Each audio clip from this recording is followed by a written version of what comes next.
Just talk about today, your linebackers. Obviously, it's first Yeah, we put in full day of contact. Did you set the tone you wanted to? Yeah, I thought we got better. We put in a lot better with our hands. Guys are starting to get a little bit better with their eyes and hands, and that's what we've been emphasizing. And then just knowing the schemes. Put in a little bit more defense today, and I thought we're gonna have a lot more busts, but it seemed like they got a good grasp of what we were doing today. So the communication is picked up, especially from the Mike linebacker position. I think John Probst is moving up. He's doing a good job we had one guy went down, another guy stepped up with Probst, and he did a good job the last couple of days. Christian Harris will be back probably maybe about tomorrow, the next day, and so we'll have depth at that position. We still got to develop the base defense for 2 or 3 linebackers, especially with that Sam position. Your middle linebacker, you challenged AJ in the spring to be more of a leader. Yeah, Do you like where he's coming to he has a lot of pride, and he wants to be the lion of that pride, and he wants to be that alpha guy. So, and the guys respect him. Our players really respect AJ. He's tough. He's physical. He brings a blue collar attitude to work every single day, and a great attitude. Loves contact. The kid really loves contact. He's strong, and he's a smart kid on the field. So, and I think his game is improving each day. What about the management of Kirk Magid? What did he do today? How do you manage him? He's getting there. He's getting a lot more confident. We put him through drills every single day. I tell you, he's just as strong as the other kids. We go through the tackling drills, and he has a natural pop, a natural bend, and I didn't know he was that strong until just watching him get off blocks and the punch that he has, and just the size and physique that the kid has. He's going to bring a presence, and so the sooner he get back, the faster we get better on defense. What's the one thing you'd really like to have people say about your linebacker corps? That they're smart and tough. That's the one thing that we pride ourselves on. It's on our board. You don't have to be 4-4, 4-3 linebackers to be great to be great linebackers and be great defensive players. So we say smart and tough, and that's what we go on every day.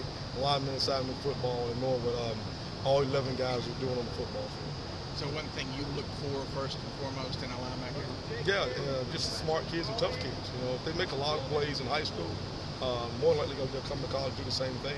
And this is a big man's conference, So I'm fortunate enough to have, a lot of seniors on there. Even with AJ and Kurt, they're young guys, but they played a lot of football here.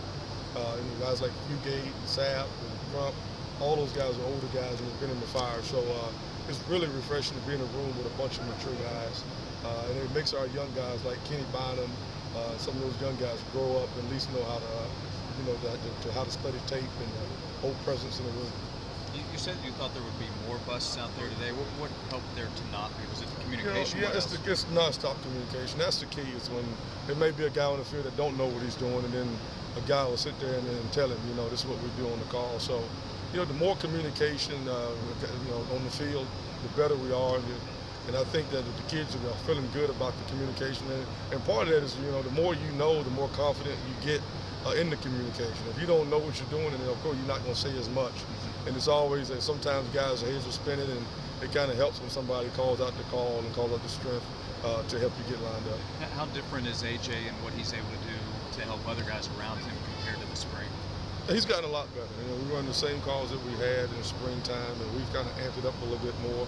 But he watches a lot of tape, and all those guys, like I said, the beauty of the room is just the age of the room.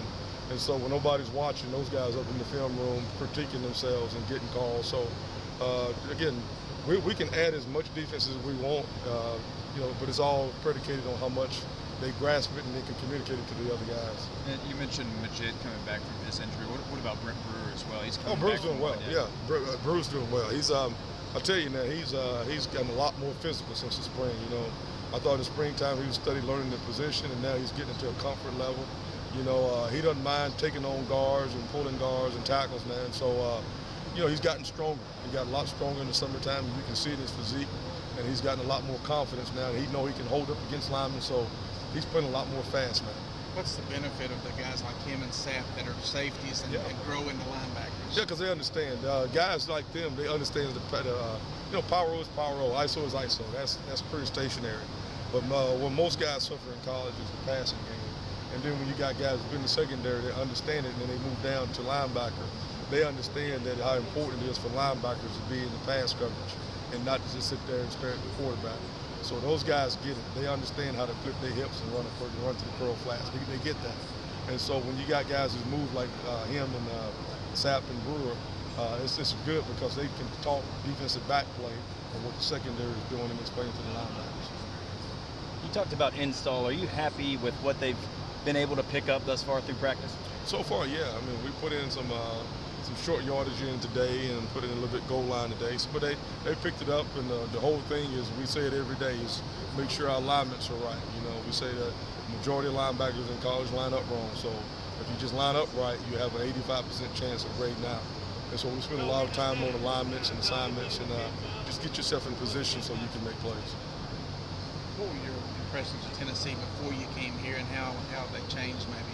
Well, see, I was at the University of North Carolina, and I tell you, when they were coming in the state and recruit, you knew you had a battle. You had Trooper Taylor on staff back in those days, and Coach Fulmer did a great job all around the country.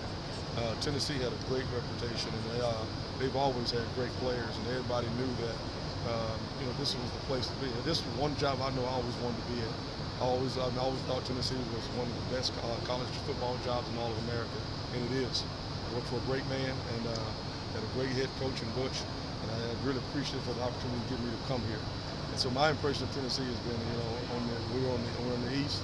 It's just only a matter of time before Tennessee is back on top. The players talk about how upbeat you are, out joking and everything. You just love coaching. Is that what it is? Just to get, and Butch always said it's about the kid. He reminds us all that, guys, you guys got this job. It's not because of what you guys have done. It's because you got these great kids with us.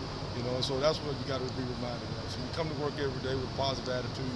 Because sometimes, it's hard what these kids do. It's hard to go out there and go to school and go to practice. And I tell you, when these kids come around, they bring a great attitude. And the good thing about it, they love football, and they're a fun group to be around. How much does your background at Auburn and other SEC places, how much does that help in this job? I tell you what, I played in the ACC, and I love my alma mater. But I tell you, it's a difference. Being down in Auburn for those years, you learn that this is about as close as it gets to the NFL. And kids have a passion; they want to play on the next level. And so each week it's a battle. You go line up. You go line up against Alabama, line up against LSU, against Florida, South Carolina, Georgia. And every week is a challenge. It's your biggest game every single week. And so there are no letdown weeks here. And that's the greatest thing about this game, is because every week you get to put them on, strap it on, and play against some of the best football players in all of America.